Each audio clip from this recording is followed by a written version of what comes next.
Blessings and welcome back to the path to freedom, this beautiful path where we get to set ourselves free to shine, to soar, to glow, to forever love for greater and grander expressions of who and what we are, to emerge where we get to set ourselves free from all of that which may have served in the past, but that is not in alignment with who we are becoming and where we're moving towards or where we're going, that may have served in the past but no longer serves. So my name is Daniel Roquillo, and as always, I'm very grateful and honored that you're choosing to join me, that you're choosing to tune in, that you're choosing to walk this path with me. This is optional, which means that we get to choose it, but not all of us, even though every single one of us is called to walk this path.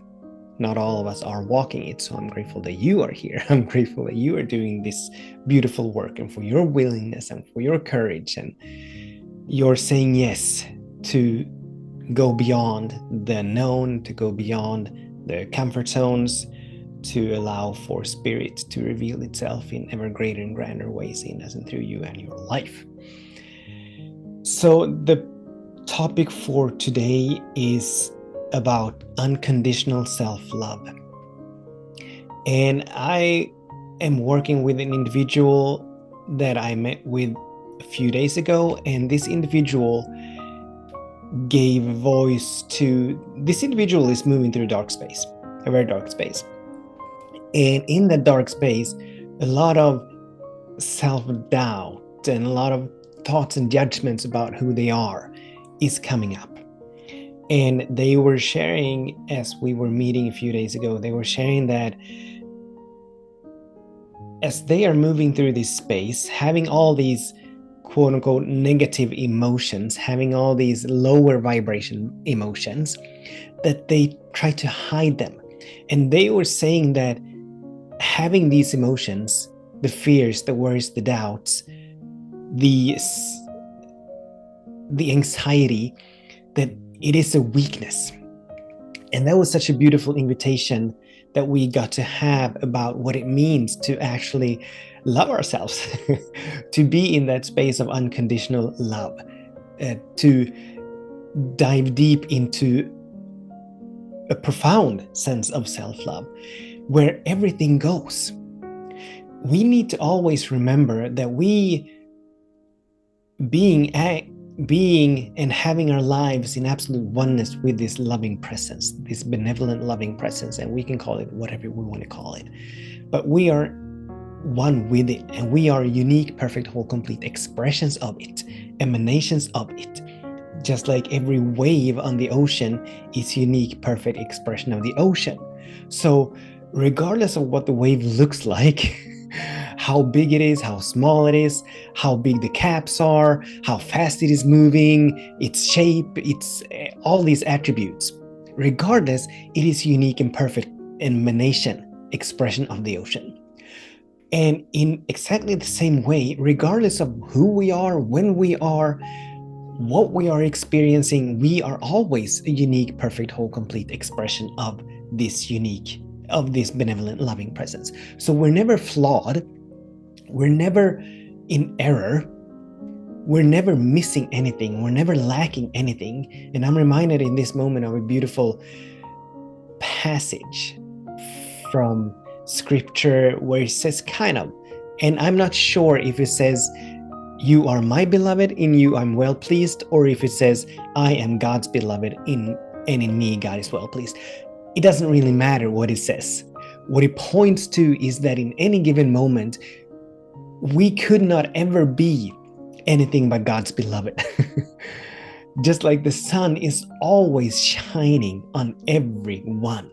The sun has no judgments about our colors, our skin colors, our sexual preferences, our political belongings or affiliations. It cares not about how much money we have in the bank or the accolades or the trophies or prizes that we have won. It doesn't care about anything. But the sun shines on the just and the unjust. It shines indiscriminately. It shines without judgment. And this is a beautiful analogy. This is a beautiful pointer as to what it means to love ourselves unconditionally. That regardless of what we are experiencing, regardless of what we are perhaps attached to, regardless of our level of awareness, we are all right. We are all right. So in this now moment, let us take a couple of deep breaths. Breathing in deeply.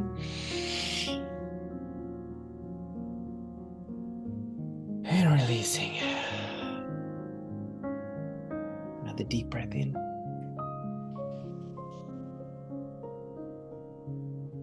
And let it go. So we have this egoic mantra. Actually, the ego has two core mantras, where the one is, I am not enough. And the other one is, there is not enough. But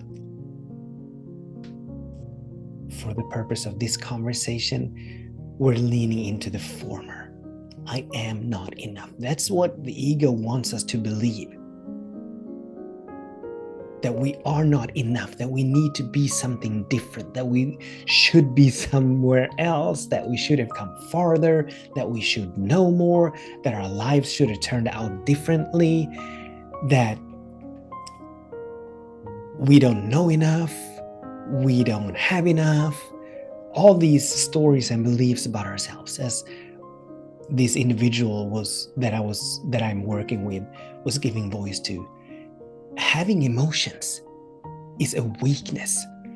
And to put this in a context, this individual was saying that being on this spiritual path, becoming more and more awake, becoming more and more, expanding our consciousness more and more, raising our vibration more and more and more, it should lead to the dissolution of all emotions.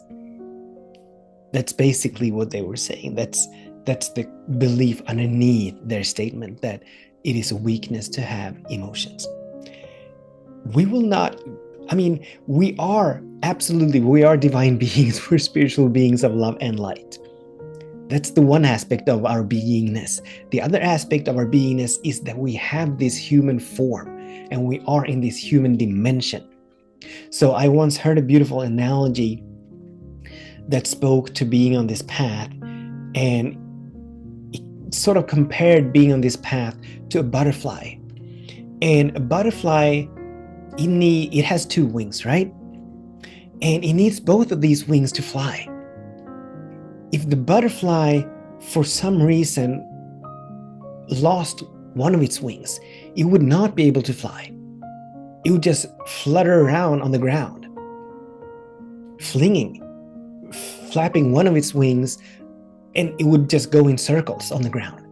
So it needs both of its wings. So it needs both of its wings to be able to fly. And in exactly the same way, we need to embrace and allow both aspects. We need to honor both aspects of our beingness.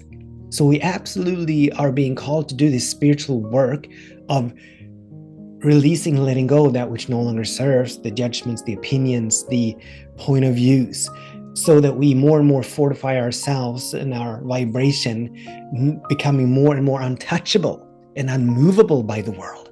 But when we do experience emotions, when we do experience reactions, emotional or mental reactions to things that are happening in our lives and around us, we absolutely want to and honor those as well. Which does not mean that we need to attach ourselves to them. It doesn't mean that we need to be hijacked by them, but we absolutely get to embrace and allow them to be, witness and observe them, honor them in that sense. And from that space of witnessing and observing and embracing and allowing, we get to turn our attention away from them. We get to turn our attention toward something that lifts us up. We get to, as that beautiful statement that Jesus made, we get to choose to be in good cheer. We get to choose to rejoice. We get to choose peace. We get to choose harmony. We get to choose love. We get to choose joy to the very best of our ability. But denying that we're experiencing what we're experiencing, denying our emotions, judging them, saying that these are wrong, this shouldn't be, that is only giving fuel to the egoic structures that we are not enough. Whatever we turn our attention to the most is what we're calling forth into our experience. So when we give too much attention to these lower vibration thought forms, emotions, we're calling forth the very substance. We are perpetuating them, we are magnifying them, we are amplifying them, and whatever experiences they arise from. So not deny them, not resist them, but be with them and absolutely love ourselves up to the very best of our ability. Recognizing and acknowledging that this is where we are in this now moment. This is how far we have come. This is what we are experiencing. It is all good. It is all well. Nothing is wrong. Nothing is amiss. Nothing is lacking. Nothing is missing. We shouldn't be somewhere else. But we start from here. This is our starting point. This is our new beginning. And over time, as we begin to release the judgments about ourselves, as we begin to release our opinions about who we should have been or who we should be, we more and more find our way into the knowing, the feeling that all is well, that we are enough, right? So let's take another deep couple of breaths, breathing in and releasing. Breathing in and releasing. And this is the work. This is the work. Embracing, allowing, being with the breath, anchoring ourselves in the breath, allowing the breath to anchor the ground, to center us in the nowness of this moment, deep into the nowness of this moment, where we get to witness and observe, just be with that which is, right? I was recently asked on this topic, do I love myself? And if so, how much? And I absolutely do. I absolutely do. And how I know that I love myself is that it is very rare that I have judgments about myself. It is very rare that I experience thoughts as to how I should be able to do something else, or how I should be somewhere else, or how I should be someone else, right? But there's a beautiful embracing and allowing, acknowledging that, hey, this is who I am in this now moment. This is where I am. This is what I'm doing. This is what I'm able to do. This is what I'm not able to do, apparently. And this individual was also asking,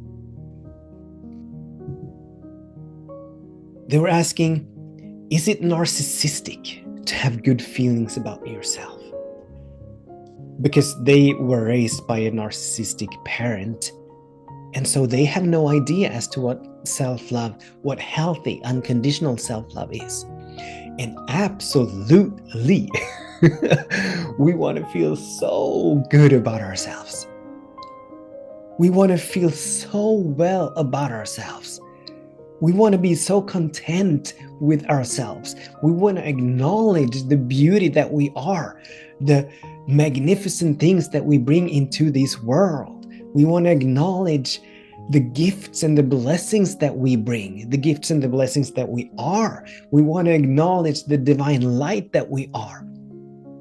So we want to absolutely, every chance we get, we want to love ourselves up, which does not mean that we compare ourselves to others, because that's when we get in trouble. When we compare ourselves, saying perhaps that, oh, I'm so much better than that individual. I'm so much better than him. I'm so much better than her. Or as is another trick of the ego, I am so much worse than they are. They are so much better. They are much more qual. When we begin to compare ourselves, that's not healthy, deep, profound self-love. That's the ego talking. The sun doesn't compare itself. It just does what it does. And it doesn't compare us to anyone else. So whenever we move into comparison, whenever we move into competition, that's from the ego. That has nothing to do with self-love. But having a healthy self-love, having a healthy recognition, acknowledgement of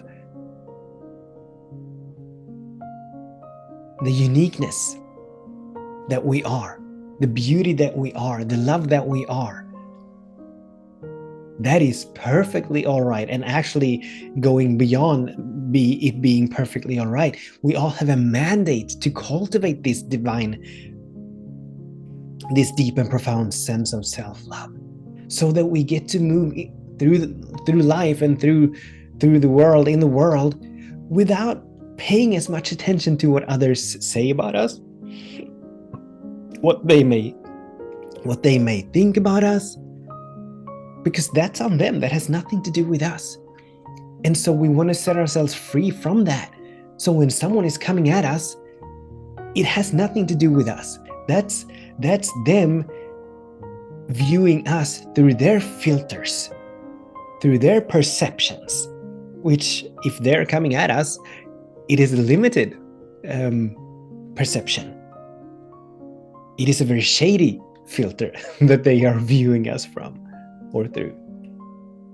So we want to be happy with ourselves. Not boastfully happy. Once again, that's coming from the ego, but healthily happy with ourselves. Just recognizing that we are beautiful, just recognizing that we are amazing, just recognizing that we are absolutely astounding the way we are now. So there's a lot of work for us to do when it comes to self-love and cultivating a deep and profound sense of self-love. But we are so wise to do it. The benefits are so magnificent. I remember a time in my life when I thought that my worth and my value was given through the praise of others, through their acknowledgement, which meant that whenever I got into an argument, I took that to believe that I was wrong, that there was something wrong with me, that I was not worthy of self-love. And so I did all these things, and I arranged my life in such a way that arguments, that conflicts, that in such a way that I, to the best of my ability, made sure that everyone absolutely loved me. And I remember in high school how I was known as the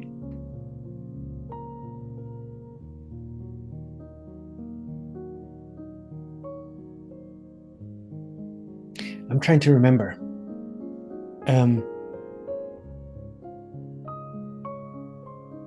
Because there was a particular word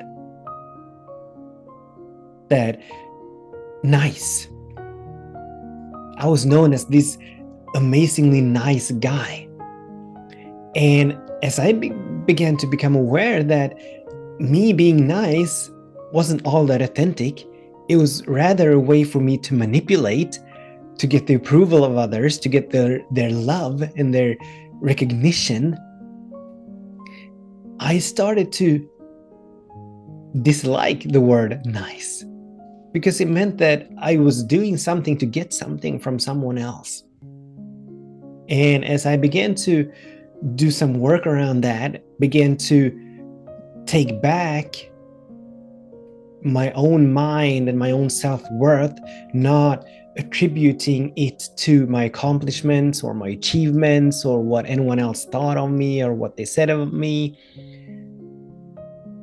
I began to set myself free to be who I am, to show up how I want to show up, not in the way that I think others think I should show up, but the way I want to show up, to be who I want to be, who my heart is calling me to be. And it's quite rarely nowadays that people, I was actually in my car a couple of weeks ago, and I passed this other car, and for whatever reason, and I'm not sure what the reasons were, but they flipped me off. I was just passing it and they flipped me off. And that was one of those moments when I was taken back to that time when I was younger, when them flipping me off would have caused all kinds of turbulence within me. And I would either have felt very bad about myself, or I would have moved into some kind of revenge, seeking to get them back, seeking to justify my own worth by, I don't know, attacking them, or I don't know. I don't remember, or I can't imagine what I would have done, but I can imagine that them flipping me off would have given rise to a tremendous mental and emotional reaction within me. And now it brought a smile to my face as I realized that it doesn't bother me at all. And I went on blessing them, wishing them well, wishing them peace, wishing them harmony, wishing them love, self-love. And I just moved on. And this is what unconditional self-love brings, that we get to move through life unmoved, which does not mean that we are indifferent. Like, I searched my mind for something that I had done that may have given rise to their action. I couldn't find it, but I still went there.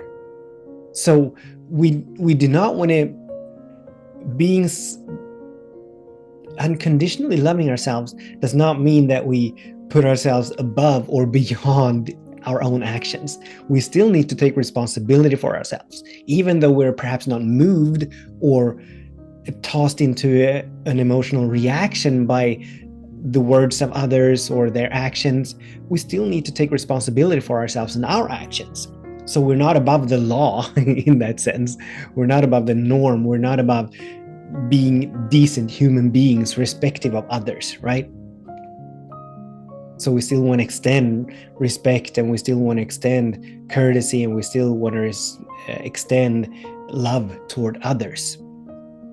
But we're not moved, we're not touched in the same way by criticism as perhaps we used to be.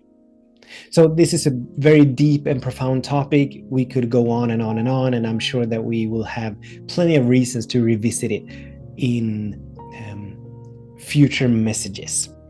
But for now, let's move into the intention. So the invitation, which is plainly for us to witness and observe ourselves, witness and observe how we are talking about ourselves. What are we saying to ourselves within ourselves, within the confines of our own minds? What are we saying to ourselves in conversation to others? So what are we saying to ourselves and about ourselves silently and out loud? What are we thinking about ourselves? What is that inner conversation that we're having about ourselves? What are some labels that we are attaching ourselves to, that we are giving ourselves? And the next stage of the invitation is for us to become aware whether or not these are serving us. Are these loving and kind? Are we having a loving and kind conversation with ourselves? Are we describing ourselves in a loving and kind way to others? Or are we beating ourselves up? Are we berating ourselves? Are we talking ourselves down? Are we criticizing ourselves? Are we giving ourselves all kinds of names that are absolutely not in alignment with self-love? And if we find that we are perhaps not engaging in a deep and profound self-loving conversation. The invitation is for us to, on a piece of paper, begin to write down how we wish to talk about ourselves, how we wish to talk to ourselves. To write down phrases, statements that we want to lean into.